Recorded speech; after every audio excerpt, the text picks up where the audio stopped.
예, 안녕하세요. 선박 종합설계 6강 두 번째 수업을 시작하도록 하겠습니다. 원래는 여러분들 숙제를 좀 보고 체크를 하고 뭐 얘기를 할까 했는데, 생각해보니까 제출일이 아직 안 돼서 다 안 된 것 같아가지고, 그냥 원래 그 다음에 하려고 했던 저항 추진 분석, 추진기 설계를 하려고 하고요. 그 다음에 추진기 설계까지 하면은 아마 저항 추진 부분에서는 할 거를 다 하는 것 같은데, 그쵸. 다만 이제 나중에 선형이 바뀌거나 뭐 흘수가 바뀌거나 트림이 바뀌고, 트림은 안 바뀌겠지만 흘수 등이 바뀌면, 선형이 바뀌면 거기에 맞춰서 새로 저항 추진 분석을 하고 추진기 설계를 해내야 됩니다. 그러니까 어지간하면은 엑셀로 좀 잘 자동화를 해놓으면 참 좋을 것 같네요. 일단 시작하죠. 우리 그 교재에 보면은 마력 추정이라는 챕터가 있고 뒤에 추진기 설계라는 챕터가 있어요. 두 가지에서 얘기를 하고 있고, 마력 추정에서는 우리가 작년에 저항 추진 시간 때 배웠던 내용들 거의 다인데, 네. 근데 이게 뭐야? 선박 계산에서 내용을 발췌한 적이 없는데 제가 지우는 걸 깜빡한 것 같고요. 우선 앞에서 봅시다. 상사법칙 모형시험 얘기를 할 거고요. 물론 이번 수업에서는 중요하게 다룰 게 아닌데, 그래도 혹시 기억이 날까 하니 다시 한번 리마인드를 해드릴 거고, 저항 및 유료마력 계산, 이거는 프로펠러 없이 배 껍데기만 있을 때죠. 그거 계산하는 법 얘기할 거고, 마력과 선체와의 관계도 사실 저항 추진 책에 더 잘 설명이 되어 있기 때문에 그걸 좀 가져왔어요. 그 다음에 제일 중요한 건데 BHP 계산을 어떻게 할지, 그거를 이번에 얘기를 하겠습니다.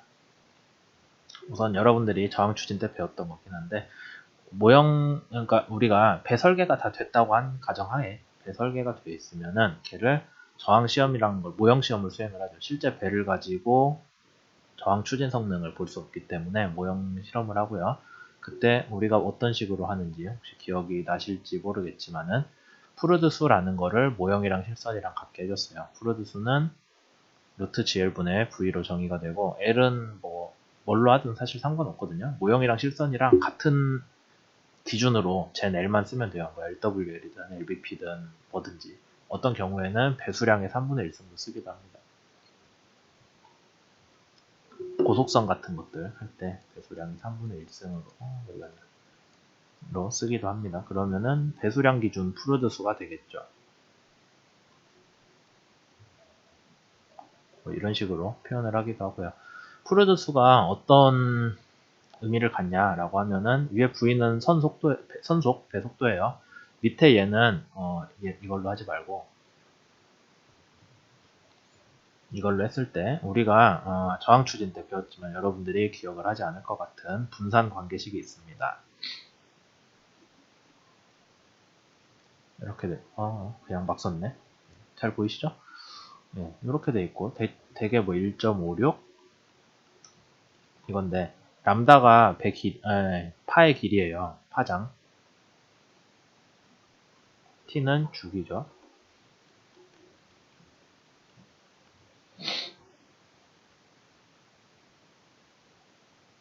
이런 식으로 나옵니다. 1.56이라고 쓰지 마시고 한번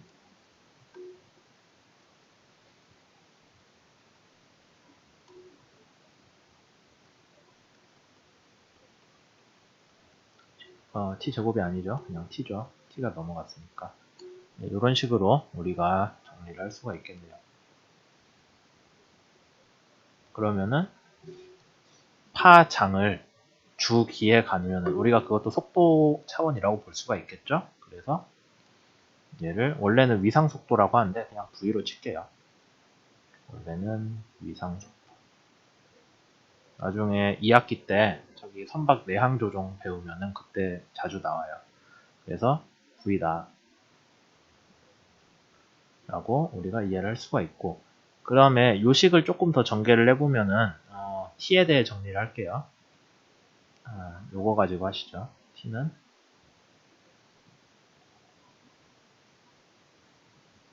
하고 통째로 루트를 씌운 게 되겠죠. 그럼 여기 t 자리에다가 얘를 넣을 수가 있을 거예요.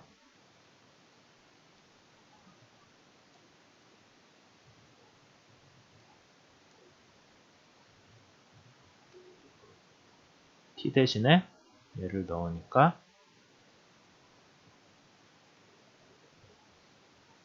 이런 식으로 나올 거고, 얘는 V가 되죠. 그러면은 좀 더 정리가 되겠네요. 루트, 그 다음에 람다가 위에 올라가고, 이렇게 식이 정리가 됩니다. 정리를 하자면은 무한수심일 때, 수 해저에 영향을 받지 않는 무한수심일 때 파의 위상 속도는 파장의 제곱근에 비례를 한다 라고 되어 있고, 어차피 이 파이는 상수잖아요. 그러니까 얘는 없는 셈 치면은 루트 g 람다가 v가 되죠. 무슨 얘기냐면은 람다만큼의 파장을 갖는 파는 곱하기 g 해가지고 루트를 씌우면은 뭔지는 모르겠지만 파 속도랑 비례를 한다. 그럼 우리가 알고 있는 프루두스랑 비교를 하면 뭐예요? 얘는 루트 gl이 뭐 어떻게 이해를 하면 되겠어요?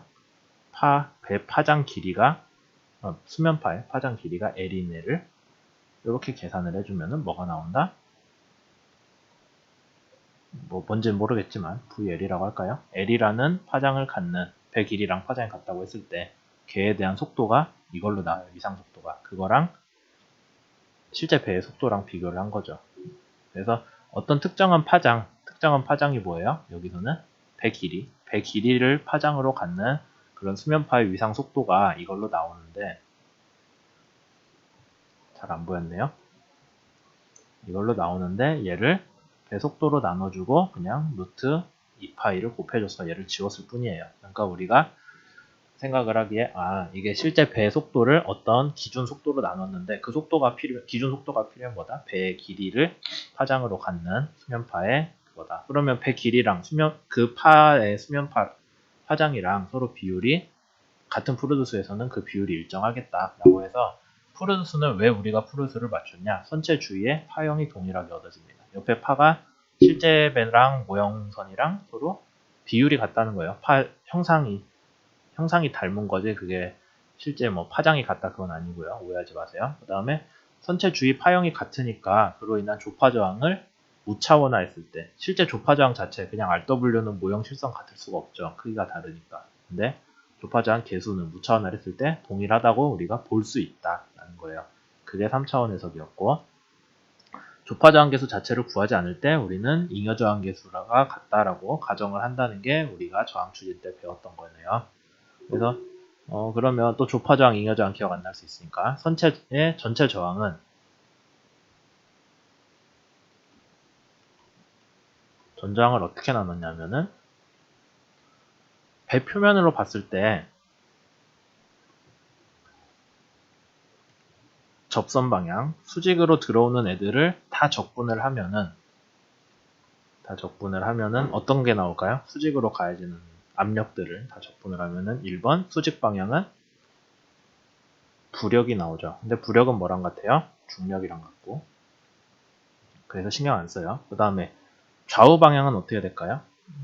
사실 배가 좌우는 대칭이니까 신경을 안 써도 되고, 그 다음에 전후 앞뒤 방향으로는 가해지는 힘을 다 적분을 하면은 뭔진 몰라도 배가 앞으로 가면은 뒤로 그만큼 저항이 걸리겠죠.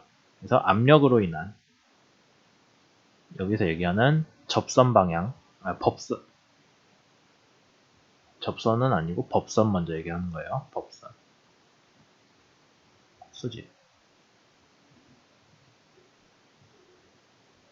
수직 방향 성분이 있고, 수직 방향 빼고 나머지는 다 배 표면에 평행하게 들어오는 접선 방향 성분이죠. 근데 우리가 알고 있기로 접선 방향은 뭐랑 관련 있다?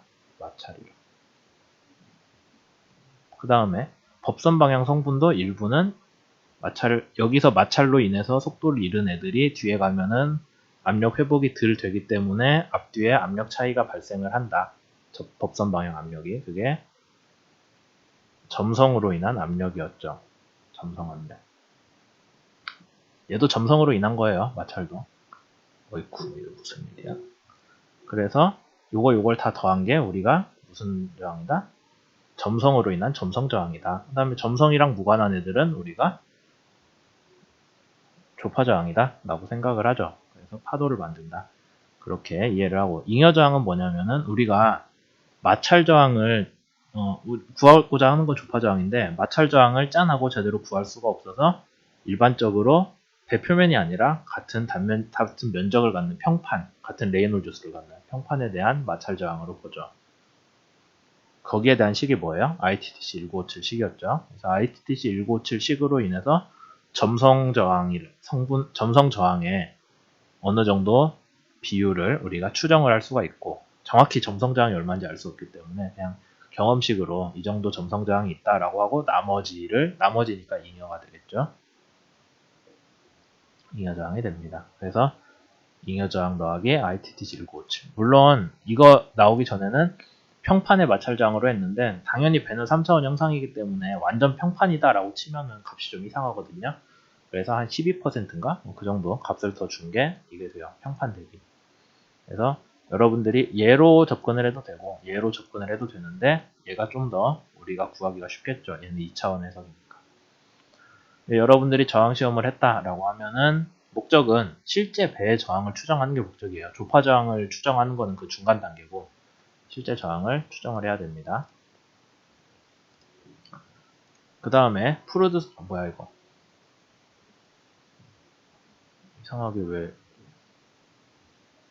앞 슬라이드랑 겹쳤는데 여기부터 봐야겠네요. 실선과 F로수를 갖게 한 모형시험은 조파저항계수를 구하는 게 목적인데 그게 구하기 어려운 2차원 해석일 경우에는 잉여저항계수가 같다라고 가정을 한다라고 되어 있죠.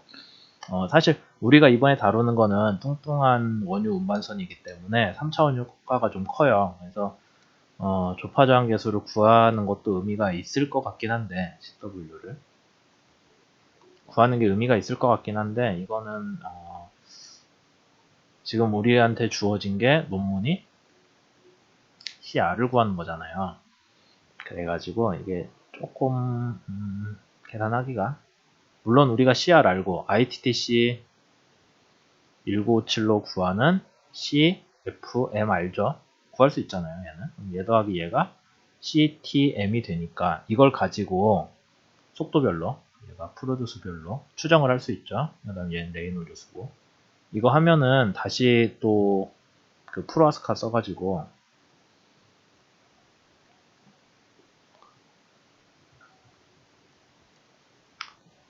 K 구하고 CW 구할 수는 있거든요. 그러니까 뭐 시간이 되시면 아니면 난 3차원 한번 접근해보고 싶겠다면 하셔도 무방은 한데 별 결과가 차이가 있을 거라고 생각은 안 합니다. 그러면 우리가 이제 저항 성능에 대해 얘기를 하자면은 선체 형상이 저항 성능에 당연히 영향을 주겠죠. 수면 아래 형상이 날씬하면은 저항이 뭐 당연한 얘기지만 왜겠어요? 수면 아래가 날씬하면은 그만큼 이제 투영 면적도 줄어들고 그 다음에 수면 아래가 날씬하니까 상대적으로 침수 면적도 줄어들겠죠. 그래서 마찰이 줄어들 거고 저항이 줄어듭니다. 그 다음에 수선면 면적은 배를 수면으로 딱 잘랐을 때 그때 형상인데 수면을 관통하는 선체의 형상이에요. 걔가 날씬하면은 파도를 적게 만들겠죠. 그러니까 조파장이 줄어들어요. 다만 선폭을 너무 줄여는 날씬하게 하면은 보건성이 나빠지는 문제 있습니다. 그리고 선수부는 조파장 주로 왜냐하면 앞쪽이 팔을 밀고 나가면서 만드니까 선미는 뒤쪽이니까 점성이 어느 정도 발달이 된 상황이거든요.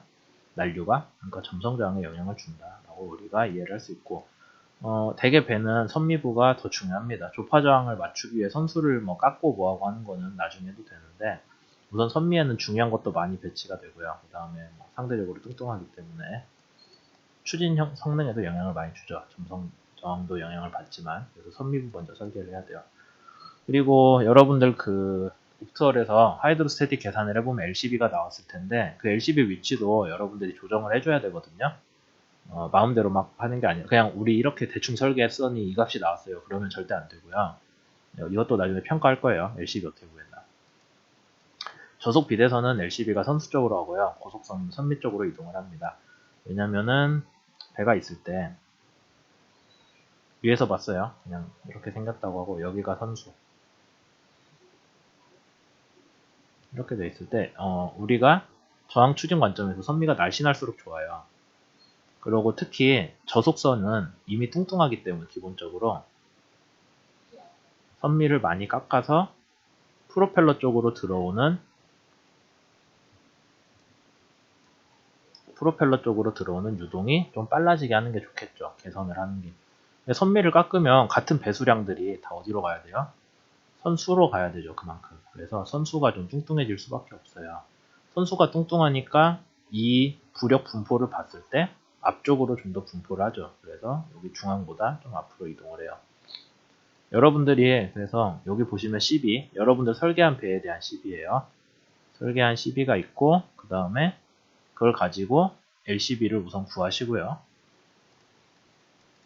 그 다음에 그 LCB에 더하기. 그러니까 이거는 실제 여러분들 배의 LCB를 의미하는 게 아니라 이제 통계적으로 잘 설계된 배들이 LCB가 어디쯤 있다라는 거예요. 그래서 여러분들 CB 넣었을 때 나오는 LCB B 더하기 그 다음에 델타 LCB를 해왔는데 걔는 델타 프루드수의 함수고 델타 프루드수는 CB를 기준으로 나오는 프루드수. 그러니까 많은 배들의 자료를 조사를 했을 때 이 정도 10이면 이 정도 프루드 수를 갖는다라는 그런 통계적 값, 그 다음에 여러분들이 디자인한 프루드 수를 뺐을 때 그 차이, 그걸 다 계산을 해주면은 요 값이 나온다고 합니다. 그래서 실제로는 그러면 이제 LCB가 나오겠죠. 여러분들이 저속비대선을 하고 있으니까 아마 배 길이에 한 2에서 3% 정도 중앙에서, 그러니까 중앙보다 한 2에서 3% 정도 선수 방향의 LCB가 있어야 돼요. 되게 일반적으로 그렇게 돼요. 그러니까 여러분들 계산하실 때 이거 한번 보시면 되겠죠. 퍼센트로 나온다. 되어 있고. 퍼센트로 계산이기 때문에 나중에 실제 위치는 배 길이 곱해줘야 물리적인 의미가 나오겠죠. 만약에 LCB를 이렇게 구해서 이게 권장하는 LCB 값인데 이 권장하는 LCB 값보다 여러분들 배의 LCB가 다르다라고 하면 어떻게 해야겠어요?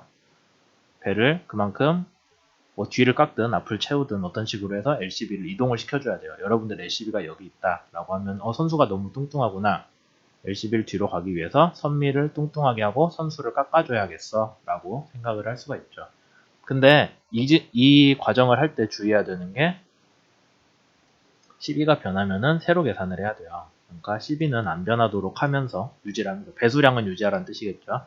배수량은 유지를 하면서 선수를 다듬거나 선미를 뚱뚱하게 해주거나 하는 걸 여러분들이 해줘야 돼요. 그럼 저속비대선은 설계를 어떻게 하나? 1번 선미를 날씬하게 하는 게 제일 중요합니다. 형상저항을 줄여야 되고요. 그 다음에 추진 효율도 좋아져야죠. 선수부는 그 대신 좀 뚱뚱해지고 조파저항은 대부분 선수부 어깨라는 게 배 여기거든요. 이렇게 펴지다가 평행부랑 만나는 부분 여기 하니까 얘를 최대한 부드럽게 만들어야 된다. 직각으로 만들지 말고. 그 다음에 부상선수는 고속선은 중속선은 파도를 상쇄하는 게 목적인데 그것보다 배수량을 선수 끝으로 밀어가지고 그러니까 이렇게 되어 있는데 구상 선수를 그만큼 더 깔아주면은 어쨌든 이쪽이 조금 더 날씬하게 배수량이 여기로 이동한 꼴이 되잖아요. 우리가 그러니까 여기가 더 날씬해지니까 어깨가 날씬해진 선박으로 만들 수 있다는 거예요. 그렇게 해서 어깨를 부드럽게 하고 수선면도 수면 아래에 이렇게 벌브가 오니까 이쪽은 날씬해지고 수면 근처는 그러면 조파장이 줄겠죠? 그만큼 배수량을 수면 아래로 몰아줘서 조파장이랑 무관하게 만들어주는 그런 것들도 있습니다. 그 다음에 경하 상태라고 하면 짐을 내렸을 텐데 일반적으로 엔진이 뒤에 있기 때문에 경하 상태는 배가 앞이 떠요. 앞이 뜨면은 수면이 부상 선수에 걸쳐지겠죠. 그럼 실제로 배 길이가 길어진 효과가 나기 때문에 배 길이가 길어지면은 좀 조파저항이 줄어드는 경향이 있어서 프로수가 낮아지기 때문에 조파저항이 줄어드는 경향이 있어서 저항을 줄이는 것도 기대할 수 있다라고 되어 있네요. 왜 자꾸 이게 슬라이드가 이렇게 나오죠? 네, 선수 단면은 이제 우리가 U형, V형이 있는데 저속 비대선은 우선 뚱뚱하고 짐을 많이 실어야 되니까 U형 선수를 가져가고요. PB가 클 수 있는 V형은 수면 근처에서 배가 넓어지는 타입인데 그거는 이렇게 흔들렸을 때 모멘트가 커지기 때문에 보건성에서 좀 유리한 점이 있습니다. 근데 이거는 컨테이너선 같은 거에서 선수에 쓰이는 거고 지금 우리가 설계하는 배는 아마 선도 보면 아시겠지만은 그냥 U자죠. 그 다음에 이제 선미 설계인데 우선 여러분들 하셔야 되는 결속 계수를 계산해야 돼요. 이거 계산할 수 있을 것 같은데 선미의 프리즈마틱 코이피션트 선미의 주형계수라고 하시면 되고 그걸 계산을 하면 2a가 나옵니다. 그럼 2a를 여러분들이 저항추진 교과서 157쪽에서 보면 2a에 따른 적절한 선미 형상들이 나오거든요. 그거 보시고 우리 배는 바지형 아니면 재래형, 세미바지형 중에 뭐가 적합하겠구나 라고 도출을 하셔야 돼요. 그 다음에 적어도 여러분들이 가지고 있는 선형이 뭐 예를 들자면 우리 배는 재래형에 걸치는 형상이야. 근데 우리 배 도면이 선형이 재래형이 아니면은 그것도 이상하잖아요. 그러니까 그거 검토 꼭 해주셔야 돼요. 그 다음에 반류비는 여러분들 제가 아마 뭐 CB나 뭐 등등 가지고 계산하는 식 저번에 올려드린 것 같은데 책에도 있어요. 근데 그거 말고 저항추진 책에 식이 하나 더 있길래 들고 왔습니다. 이게 좀 더 나은 것 같기도 해요. 여러분들이 결속계수를 구하시면은 그걸 가지고 계산을 하면은 모형선 스케일의 반류비가 나오고요. 실선 스케일로는 아마 저항추진 때 기억하실 수도 있겠지만은 이 식을 가지고 하죠. 그러면은 CFM, CFS는 레이놀드 수각과는 ITTC 1957 식으로 해주시면 되고 WM 여기에서 결속계수 갖고 구했고 T는 어떻게 구해요? 지금 우리 보고 있는 선박 종합설계 교재에 보면은 T 구하는 식 여러 가지 있었죠. 저번 시간에 그때 얘기했던 것 같아요. 여러 가지 식이 있는데 뭐는 적절하고 뭐는 안 적절하고 하는데 얘는 되게 한 0.1, 0.2 그 정도 나올 거예요. W는 한 0.3에서 0.4 더 클 수도 있고 근데 이 정도 나옵니다. 그러니까 여러분들이 추정해가지고 쓰셔야겠죠. 얘를 가지고 하시든 뭐 저항추진, 종합설계에 있는 다른 걸 가지고 하시든. 그 다음에 프로펠러 날개 끝 여유는 여러분들이 배를 설계를 하셨을 때 선비가 이렇게 생겼죠. 여기에 이제 러더가 내려오고 수평 끝 여유는 여기서 여기까지고요. 끝에서 끝. 수직 여유는 여기서 여기에요. 얘가 너무 가까우면은 수직 여유가 가까우면은 프로펠러로 인한 변동 압력이 선비 이쪽에 트랜섬에 압력에 영향을 줍니다. 그래서 소리가 나거나 진동이 있기 때문에 얘를 일정 이상 떼어주는 게 좋아요. 그 값이 이건데 프로펠러 직경. 그러니까 여러분들이 설계를 하셨을 때 요거 기준으로 이것도 계산해 보셔야 돼요. 직경 D에 대해서 비율이 얼마 정도로 나온다. 그게 뭐 대개는 27에서 25% 정도라고 하는데 그 값 정도가 나오면은 얘가 D라고 하면은 지름 D에 대해서 얼마만큼? 여기서 여기까지 25% D만큼 배 프로펠러 끝이랑 얘랑 떼어줘야 돼요. 그럼 우리 프로펠러 지름이 정해져 있는데요. 그러면은 선미를 더 위로 끌어올려 가지고 억지로 공간을 마련을 해줘야겠죠. 뭐 여기서 이제 계산하라고 BP 어떻게 계산하나요? 이걸로 계산하시면 됩니다. 책에 나온 거 그대로 긁어온 거예요. 그 다음에 프로펠러 수평 날개끝 여유도 똑같이 계산을 하시면 되죠. 그러면은 프로펠러 직경의 40에서 50% 정도의 거리가 선비에서 프로펠러 앞쪽 끝까지 해가지고 거리가 나야 된다라는 거예요. 이제 얘는 프로펠러 설계에 대한 내용이고요. 여러분들이 그러니까 프로펠러 지름을 딴 하고 구했으면은 선형하는 사람들이랑 얘기를 해서 이 정도 간격은 떼어줘야 돼. 그러면은 뭐 선형이 바꾸든 아니면 우리 도저히 못 바꾼다 하면은 프로펠러 지름을 좀 줄이든 해야겠죠.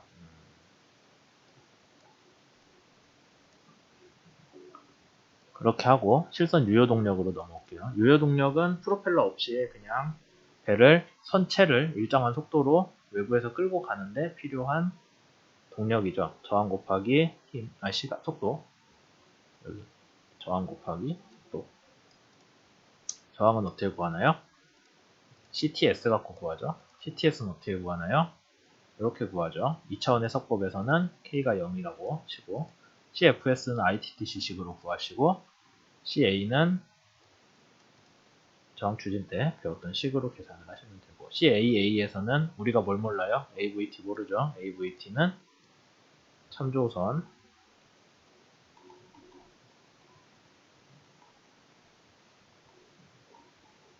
정보 참고를 하시면 되겠습니다. 그 다음에 침수 면적은 모형에는 빌지키를 안 달아요. 왜냐면 모형 시험에서 빌지키를 어디에 달지를 확인을 하거든요. 그래서 모형 시험 때는 못 달고 실제 배에만 다는데 만약에 나는 빌지킬 넣겠다 라고 하면은 원래 배 면적 더하기 빌지킬 면적까지 해주셔야 되는데 컨테이너선은 달 수도 있는데 유조선은 안 달아도 별 문제 없어요. 빌지킬이라는 거는 배가 이렇게 있을 때 여기에다가 날개를 달아서 배가 롤 운동을 할 때 여기서 이렇게 저항을 만들어서 롤 운동을 못하게 하려는 거거든요. 근데 뭐 유조선은 딱히 롤 운동이 중요하지 않아서 그런 거 잘 안 달아도 돼요. 이제 선박의 자항 요소를 추정하는 과정인데요. 자항 요소는 우리가 저항까지 했으면 유효 동력을 구했고, 의식 있죠? 우리가 유효 동력을 구했는데 유효 동력은 원래 뭐냐면은 브레이크 파워, 엔진에서 나오는 동력을 엔진 축을 거쳐서 프로펠러에 들어가면은 프로펠러에서 단독 성능이랑 실제 선체 뒤에서 작동할 때 토크 비율을 해주고, 그 토크가 추력으로 어떻게 바뀌었고 그 추력이 저항으로 얼마나 가는지를 보시면은 이게 EP가 되죠. 저항 추진 때 배운 거예요. 그래서 요거를 계산을 하실 텐데 교재에 보면은 이런 식으로 계산하면 된다라고 되어는 있거든요. 근데 우리가 이미 W랑 T를 계산하는 식을 앞에서 하나씩 봤잖아요. T는 교재에 있고 W는 아까 WM 구해서 WS로 바꾸는 식 얘기했었잖아요. 얘로 결속계수로. 그러니까 요거 기준으로 구하시고 요거는 안 쓰셔도 돼요. 그 다음에 성각 효율을 구하자면은 이렇게 정의가 되는데 아까 우리 앞에서 W는 얼마쯤 나온다 했어요? 0.3에서 0.4, T는 0.1에서 0.2. 그럼 분모랑 분자 중에 누가 더 커요? 분모가 더 작죠. 분자가 커요. 그래서 되게 성각 효율 자체는 1보다 크게 나오는 게 일반적입니다. 얘보다 작으면 뭔가 좀 이상한 상황이에요. 상대 회전 효율은 자항시험을 통해서 얻는데 우리가 자항시험을 할 게 아니기 때문에 그냥 일반적으로 1보다 좀 크다 1.01로 넣으시면 무방해요. 정했고 추진기 단독 효율은 어떻게 구해요? 뭐 추진기가 있어야 구하죠. 아직 추진기 없으면은 모르는 거고 축 전달 효율은 0.97로 가정을 합니다. 그러면은 그게 무슨 얘기냐면 엔진에서 나온 축에서 P가 왔습니다. 내가 P 브레이크 호스 파워가 짠하고 나왔으면은 걔가 축을 통해서 전달을 해서 프로펠러 목에 들어갈 때는 얼마가 된다고요? 0.97 BP가 되고 걔가 P, D랑 같다라고 우리가 이해를 할 수가 있죠. 그래서 여러분들이 이걸 다 계산을 했을 때 BP가 엔진에 요구된 동력인데 그걸 봤을 때 원래 계획과 일치하는지 확인을 하는 게 큰 틀에서 봤을 때 실선의 자항 추정이에요. 실제로는 어떻게 하냐면은 실선 스케일 아마 우리가 저항 추진 때 얘기를 하긴 했었는데 혹시 기억 안 날까봐요. 실선 스케일의 추진기 단독 성능 곡선을 여러분들이 추정을 할 수가 있었죠. 뭐 실험을 하시든 아니면은 그 B 시리즈 프로펠러 이미 올려놨는데 이거에 보시면은 이렇게 뭐 이런 거 있잖아요. 그래서 거기서 뭘 구했냐면은 우리가 KT 오버 J 제곱을 정확히는 JA 제곱이에요. 걔를 구하면은 식이 이 모양이 나오고 얘가 요 식으로 계산이 되거든요.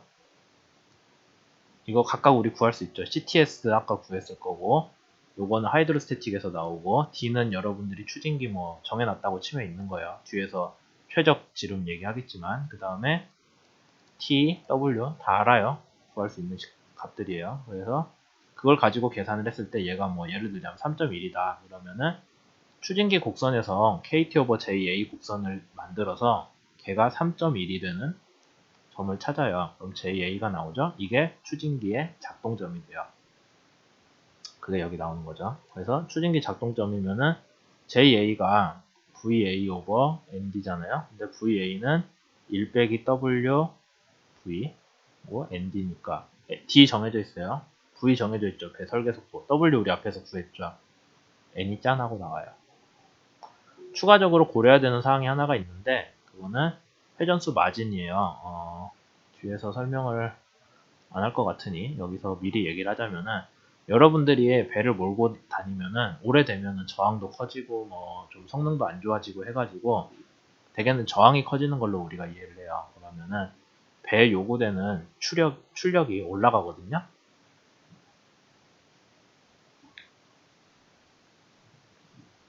근데 배 엔진은 어떻게 우리가 하냐면은 그래프가 이렇게 나옵니다. 얘가 최대 회전수예요.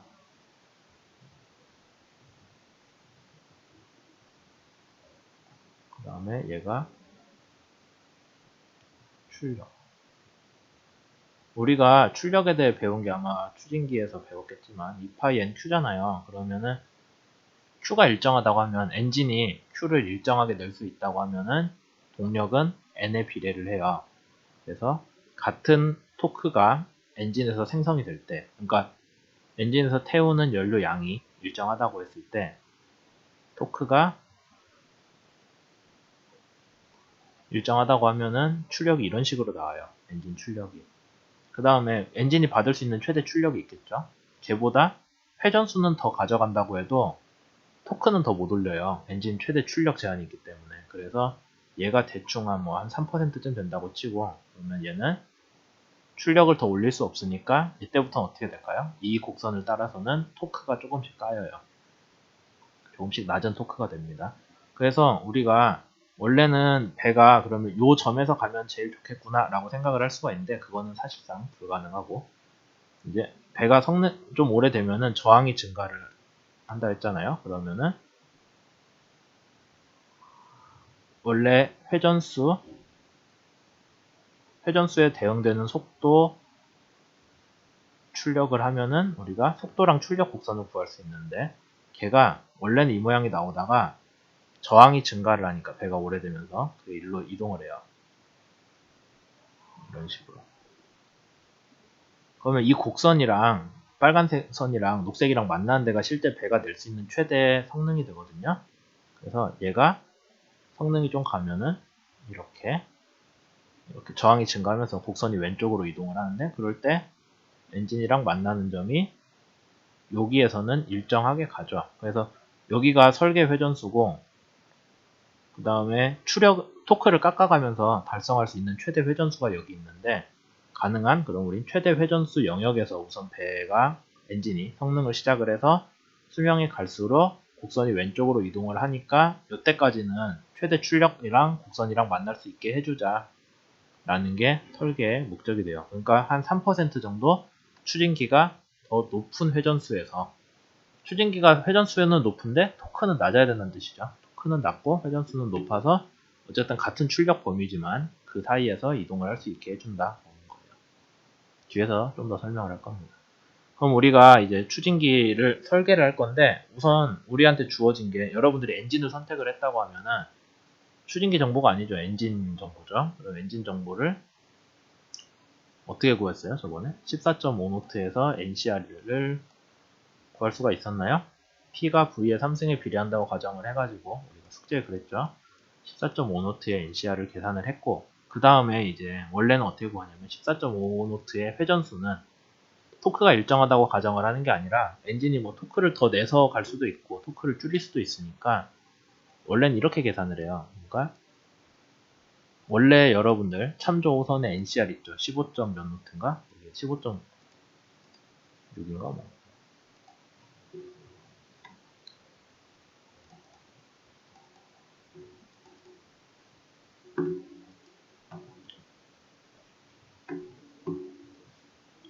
여기 보시면은 15.8노트네요. 15.8노트일 때 얼마예요? NCR이? 22790이잖아요. 22790 마력.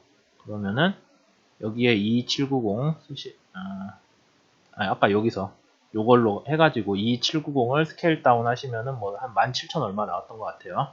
그럼 그 17,000을 여기다가 넣으시고요.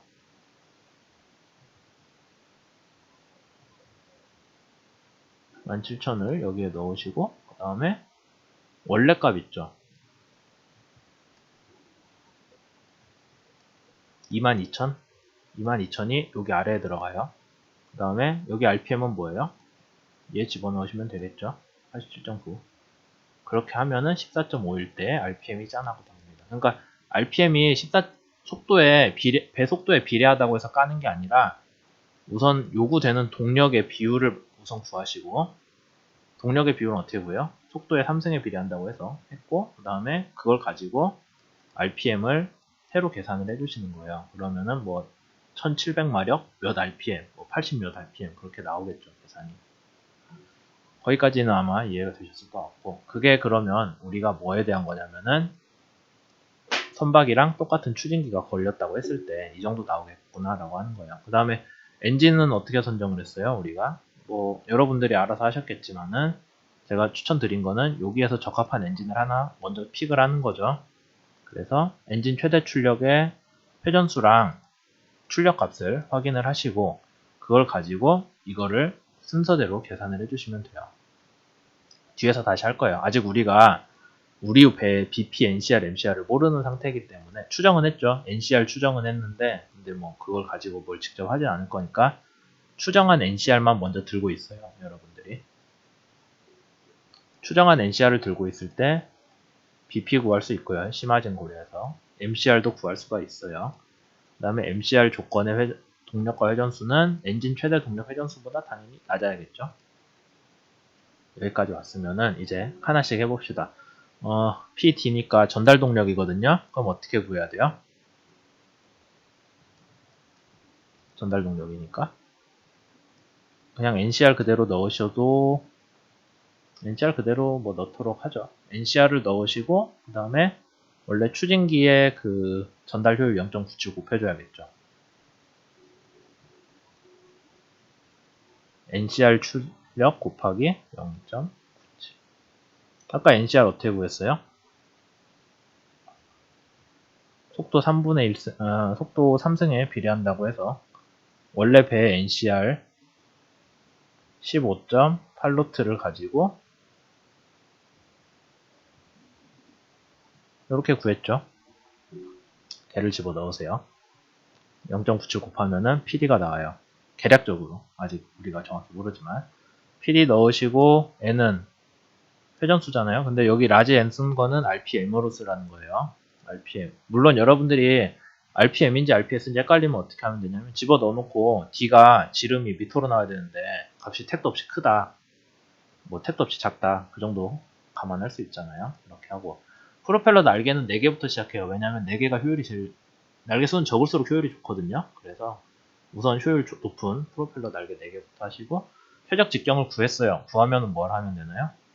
선미를 형상을 확인을 해줘야겠죠. 충분히 떨어져 있나. 뭐 내가 프로펠러 지름을 줄여야 되나 아니면 선형이 간격을 더 떼어줘야 되나. 그러면 지름 구했어요. 지름 구한 다음에 확장 면적비를 먼저 구하세요. 확장 면적비는 우리가 저번에 할 때는 안 했는데 이 기준을 적용을 해야 된다 라고 책에 있네요. 그러면은 Z는 날개수, 그 다음에 T는 추력이에요. 우리 추력 어떻게 구해요? R 구했죠. 이미 앞에서 RTS 구했잖아요. 그 다음에 T, 추력 감소비 구했죠. 배 형상 뭐 CB 같은 거 가지고. 그 다음에 PATM 증기압, 이건 대기압. 로지 H 프로펠러 축까지의 높이에요. 프로펠러 수면에서 프로펠러 축까지의 높이. 필수가 아니라.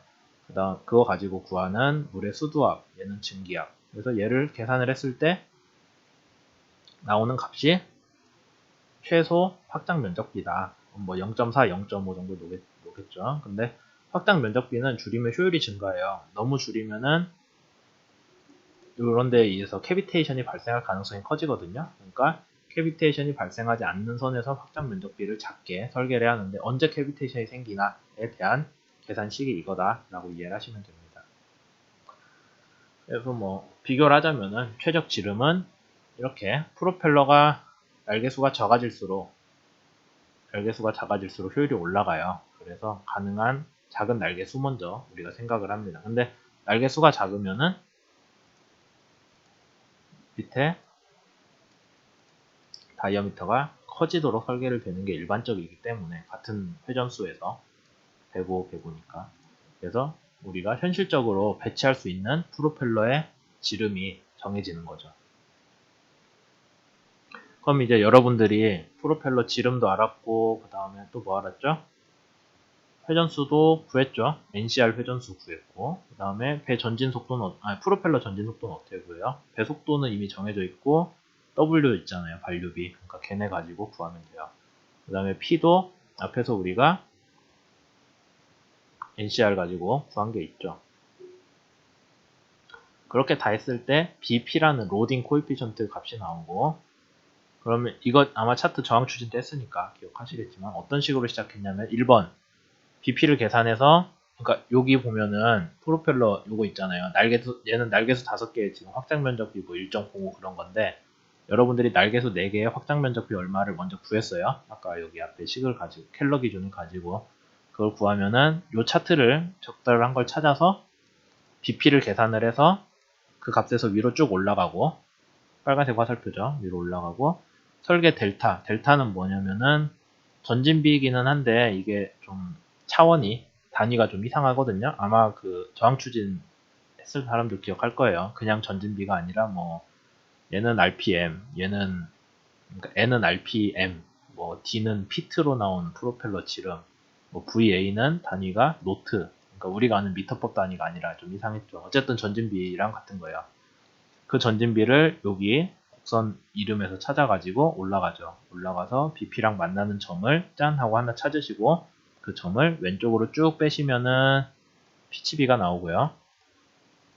이 점을 지나는 여기 이런 곡선 있죠.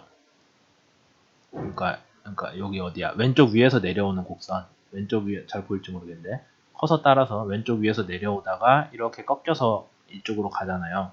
이 곡선이 달성할 수 있는 최대 효율이었죠. 그래서 PCB가 얼마이고 그때 기대되는 최대 효율이 여기 써져 있는 값들인데, 최대 효율이 얼마구나 라는 거 우리가 알면은 프로펠러 설계를 한 게 되는 거죠. 확장 면적비도 알고 날개 수는 이미 정해졌고 프로펠러 PCB도 나왔고 하니까 그때 기대되는 효율도 나오고, 그 다음에 그때 작동 조건도 우리가 정해주었고, 그런 걸 다 했을 때 여러분들이 그 엑셀 올려드렸으니까 요거 집어넣으면은 거기에 성능 곡선 나오는 거 아마 아실 거예요. 거기에 대해서 이거 그려서 JA는 앞에서 어떻게 구하는지 요거 얘를 곡선 위에 그리시고, 이 값은 어떻게 구했어요? 우리가 목표로 하는 거 아까 앞에서 저항이랑 뭐 저항 시험 결과 구했죠. 그걸 했을 때 추진기 작동점 JA에 대응되는 회전수를 구할 수가 있습니다. 그러니까 여러분들한테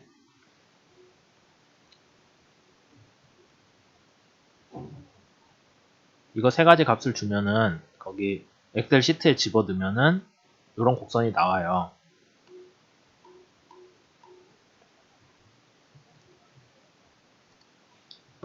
우리 저항 추진 때 썼던 엑셀 시트예요.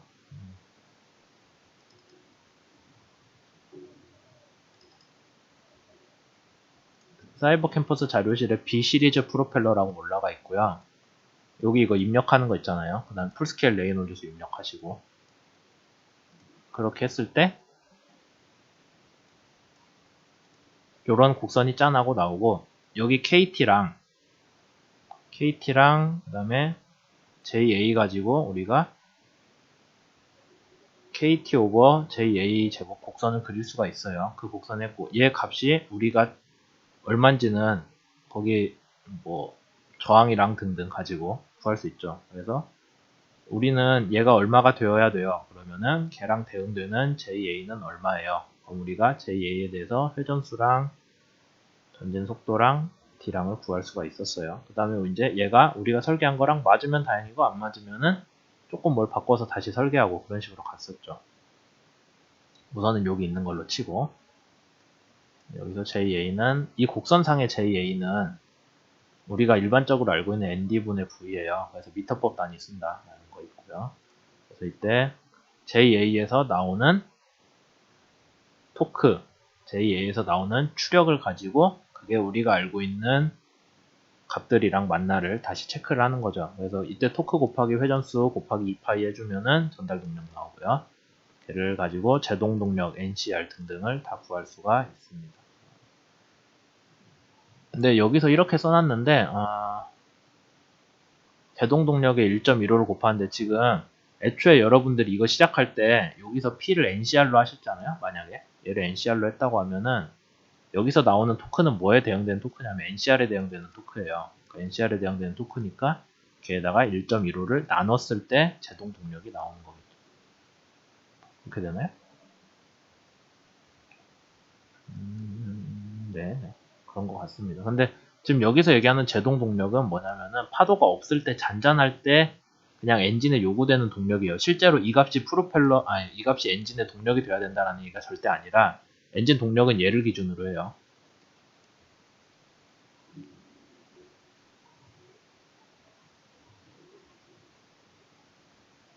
그 저항 추진 교과서에 그 선박설계 교과서에 나오는 얘기대로 가자면은 이렇게 나오니까 얘는 우리가 원하는 엔진 크기가 아니라 그냥 정수중 파도 없을 때 속도 달성하기 위한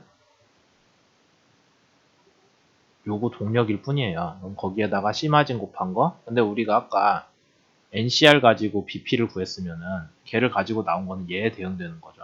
그러니까 여기에서 BP도 구할 수 있고 MCR도 구할 수가 있습니다. 근데 MCR이 실질적으로 엔진 최대 성능이 되는 거겠죠. 그래서 이걸 가지고 엔진 회전수도 다시 계산을 해주시고 아까 앞에서 본 식이랑 똑같아요. NCR 회전수가 여유가 얼마나 있는지 한번 보시고 그 다음에 뭐 등등 해보고 만약에 추진기 회전수가 설계보다 크다라고 하면은 피치를 좀 키우면 회전수가 줄어들죠. 그러니까 그런 것들 감안해서 설계를 다시 해야 돼요.